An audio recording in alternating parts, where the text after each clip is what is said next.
Greetings and welcome to another episode of Q Points Podcast. I am DJ Sir Daniel. And my name is J. Ray, sometimes known by my government as Johnny Ray Cornegay III. And Sir Daniel, I am so happy to be going on this trip with you. This is going to be a fun show. It is absolutely going to be a fun show. We are heading to Bridgetown right now. We're going to get us some fish cakes and flying fish. And we are going to have a great conversation about Riot Rose and Rocky's mom. We are talking about none other than the jewel of the island of the sun. Yeah. And I'm going to say this right now, J. Ray. Rihanna Robin Fenty is the last important international pop star of our lifetime. I'm going to say that right. I'm just going to put that right there. Y'all could argue in the comments and everything.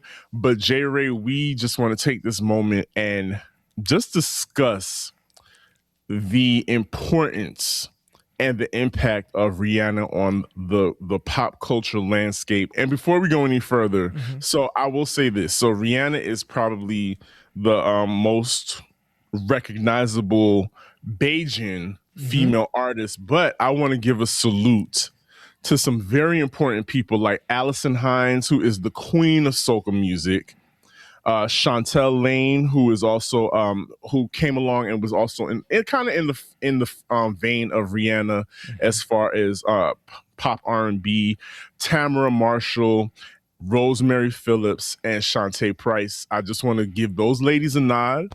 They're Bajan women performers, and they may not necessarily get the same shine that Rihanna has gotten, but they are also very important to laying the foundation and the blueprint for who we recognize as the pop R&B princess of the 21st century. Yeah, thank you so much for lifting up the names of those women. I think it's so important to talk about the people who kind of paved the way. And Rihanna is such a interesting artist because I think if we were to go back in time, if we went into our Wayback Machine into 2005, and first of all, I don't know if this is true for you, Sir Daniel, but this was definitely true for me. Rihanna, because she was a teenage girl, she was doing that mid-2000s pop R&B that wasn't really my thing. You know what I'm saying? I knew of her existence. So when I first heard Pondy Replay, I was like, oh, that's a cute song. You know what I mean? But you know, it was squarely for a generation that I was no longer a part of. So I recognized that she was present. I recognized that she was talented. And I'm like, you know what I'm saying? But it wasn't like, oh, I'm a fan. Yeah. What I find so interesting about Rihanna is that she's interesting. You know what I'm saying? Like, it would have been very easy for her. And not to compare her to Janet Jackson, because we've talked about this offline. I think Rihanna's comparison is different. Absolutely. You know, but I think in the same way that Janet Jackson had a very clear vision that emerged about what her career was going to be, Rihanna did that exact same thing of like, I am going to have this particular career. And when we just run down the numbers, this is fascinating. So first and foremost, Rihanna is in the top 5 of biggest selling artists of all time for women. She's ahead of Whitney. She's ahead of Madonna, which is crazy when you think of how new she is compared to those women, and how groundbreaking those women are, right? Right. So 14 number ones, it's crazy. 9 Grammys, 12 Billboard Music Awards. Jesus. 13 American Music Awards, including an Icon Award. This sister right here. See, we be talking about people are legends, and I think sometimes we throw this that word around really loosely. Yeah, completely. Yes. But when it applies to when we say this with Rihanna, it's actually true. She has 7 diamond singles. That means that is the equivalent of 10 million units of a song. So, and she's only got 8 albums. And she's only got 8 albums, and she's still young. And she's still young. she's still here. No, only 8 albums, the last of which dropped 10 years ago. And let's sit with that, which means she was killing it. She was just releasing album after album after album. And I don't know if she's ever talked about this, but I am curious about what was that pace? Like, why that pace? So look, Music of the Sun, 2005. A Girl Like Me, 2006. Good Girl Gone Bad, 2007. Rated R, 2009. Loud, 2010. Talk That Talk, 2011. Unapologetic, 2012. And then she gave herself a break. For a few years. And dropped Auntie in 2016. That needs to be studied. That is either a brilliant work ethic, or it could be exploitive. Something exploitive, or I'm trying to get out of this deal. I need to get out of this deal.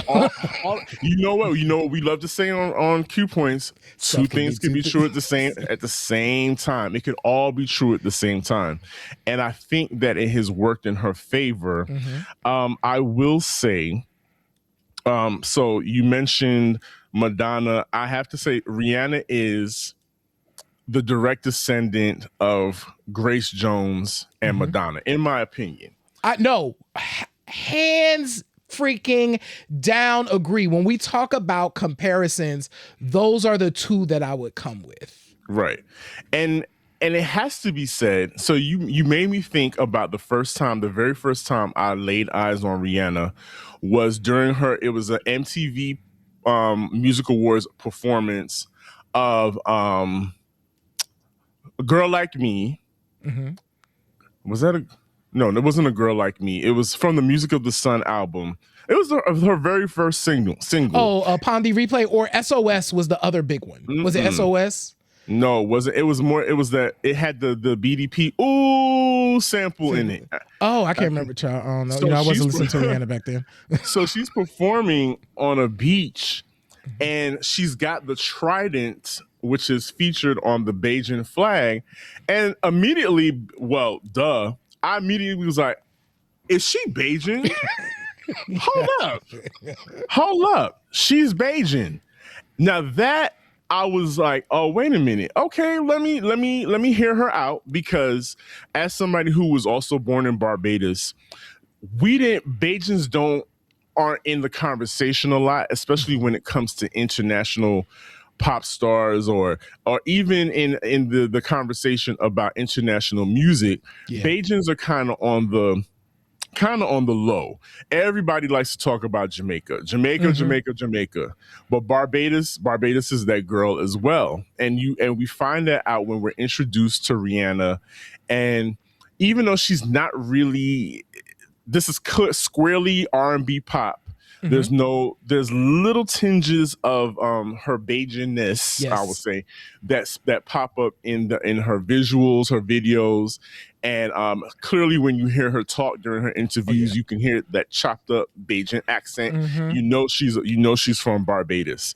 And I think automatically you've got all the Bajans on your side, girl. All of us are automatically, we're clocked in like, she, just on the strength that her name is Robin, and she's from Barbados. We're all clocked in already on her side. But I'm thinking about her cultural impact, J. Ray, because she's come up in the social media era, which I think had a huge impact on how we digested Rihanna as not only as a performer, but also as a personality. Because she has a lot of personality, that girl. Tweets were super, super, super spicy with hot sauce all over them back in the day. And she was also brilliant at becoming the face of unapologetic women Yeah. with complete agency over her bodies. It was very clear from the beginning that this girl is here to party, Yeah. and she wants you to party with her, Yes. which leads to her cultivating community. So she changed fandom into community, because I think that's where we start hearing people calling their fan bases by specific names. Yep. So we have the invention of the Navy. Yeah. Yeah. And automatically, you and I know people who were clearly Navy and who were clearly Beehive at the time. So this leads me to my question to you, J. Ray. Yeah. Why were Rihanna and Beyonce immediately pit against each other when they clearly made different types of music? Oh, definitely the Jay-Z connection. Okay. It was definitely the Jay-Z connection. Like, yeah, okay. I'm sorry, I cut you off, but I'm like, No. You said that's it. That's really it. Like, because when you go back and you look, because there's two things that were happening at the same time. One, shout out to Jay-Z for this too, because I do think because Jay was fairly new to Def Jam when he signed Rihanna. So she was kind of like, this had to work for him, right? So signing this girl who, for all intents and purposes, there were other girls, and there's performances of this at the time that Rihanna was a part of. There were other girls. Tierra Marie, A. Marie, right, that she was on stage with. And if you put, and she wasn't the girl, like she wasn't the pick. Supposed to be the pick, right? And then, of course, she was. Like now, because we're talking about her as an icon, she absolutely was. So what was strategic, though, is Jay understood what his then girlfriend / fiance, what her fandom was. And Rihanna was in a completely different lane. She was doing international pop R&B at a time when Black women didn't have opportunities like that. You know what? Not when you put it in that perspective, you're absolutely right. I get it. And to your other point, we hadn't seen a Black female performer connect with an international audience like that since Tina Turner. Yep. Exactly. And there's this, which points to an otherworldliness that you have to embody to be palatable by every man. You know what I'm saying? There was just something about her. I'll never forget when Breakfast Club host and media all-star Charlemagne the God, back in the day, every Friday, Charlemagne would ask the question, before you head on into Friday, remember to ask yourself, what would Rihanna do? And it was just, and that just meant that she was the standard of what reckless abandon and partying and having a good time and expressiveness. She was the standard of what that was, without having to, where I think people were still holding Beyonce at a level. They were trying to put, like how we used to do with Whitney. How we used to try and keep Whitney in that prim and proper princess mode. Rihanna came in and was like, you know what? After that, she got rid of the bundles and got that blunt jet black bob. It was was up from there. It was up from there. Everybody, she just completely cut that off and went Berserk on the charts. Yeah. And in people's minds, because she lived free in people's minds. And let's face it, she did have a really huge machine behind her. I'm so glad you went there. That is the perfect segue, because I'm thinking a lot about this, and I'm going back to something you said earlier. And Rihanna has never said this, but I will be curious, because I'm sure we'll get an autobiography from her at some point in the future. But potential exploitation is coming up in my brain for a couple of reasons, right? Yeah. So one, this woman, to your point, is working at this incredible pace. Two, this woman is still a young girl navigating this intense international fame, I'm sure with a lot of foolishness going on around her. But also having to navigate being this incredible this public figure that is also a woman who goes through stuff. You know what I'm saying? Yeah, I mean, so what she's able to do is she still needs to heal, but she's healing in luxury. It's a luxurious healing, right? It's a luxurious healing. But it's healing nonetheless. It's getting away from everything, putting clean to her family, surrounding herself with her family.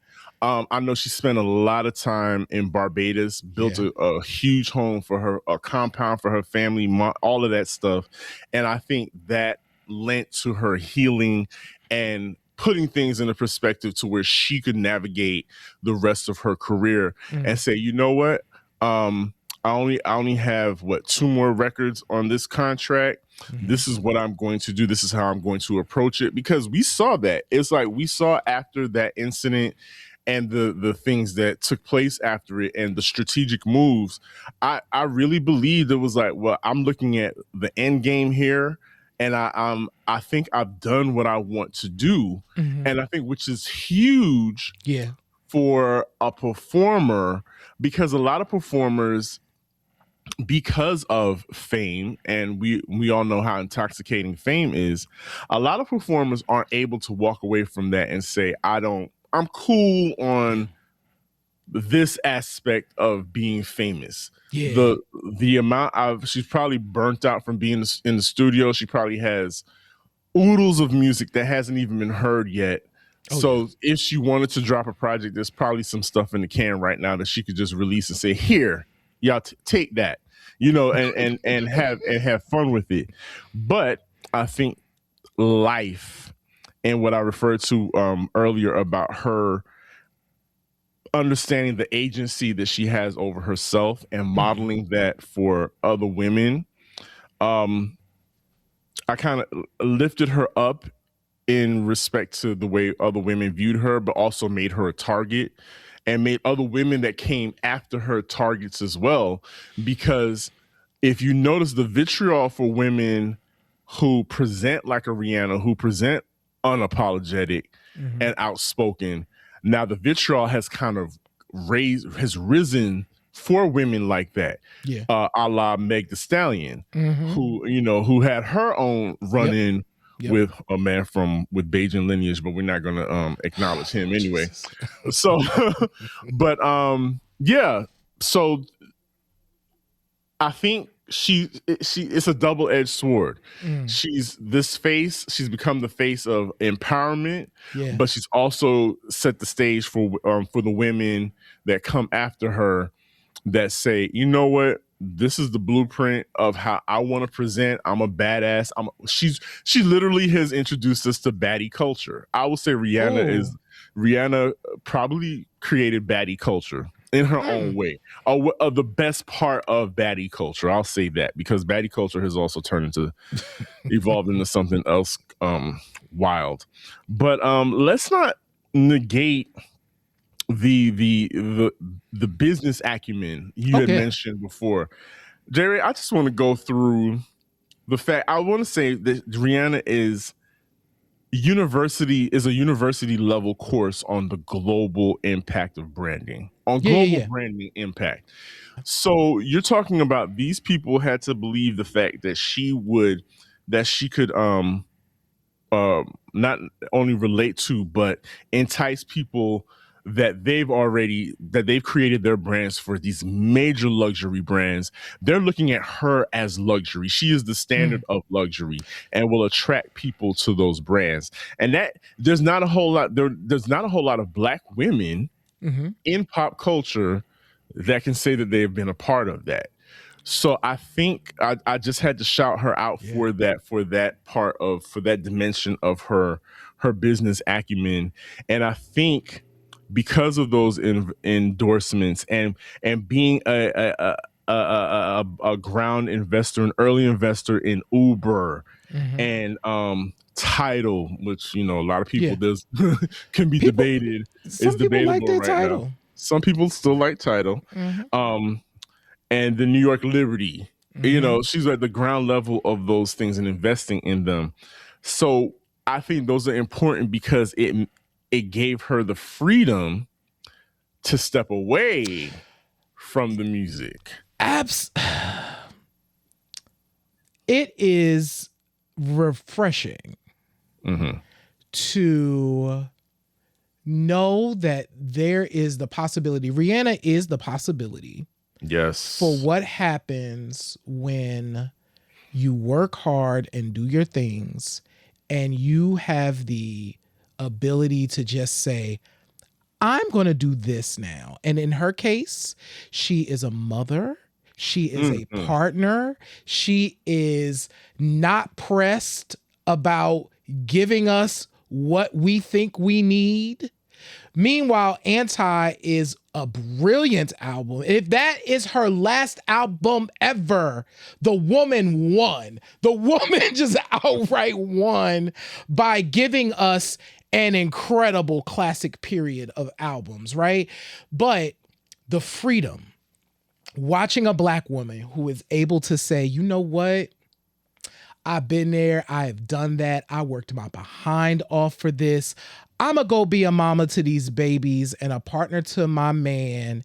And I'm just going to live my life with my family. That right there is the message. Do the work. And if you want to step away from it, be cool. She doesn't owe us anything. You know, I'm glad you said that because that leads to my final point. I think we just have to, I want to express to you, listener, watcher, I want you to sit in this moment of acceptance.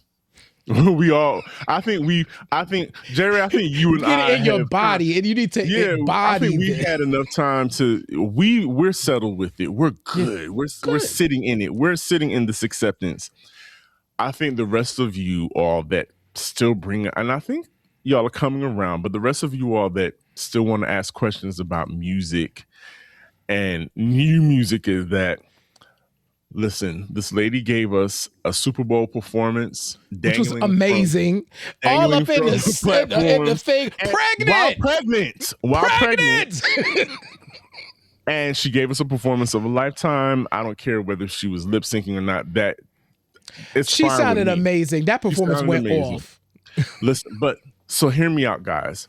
I think we just need to sit in this acceptance and lean on those memories, cleave to those memories and the music, the catalog that she has left for you all, for us, and just sit in that.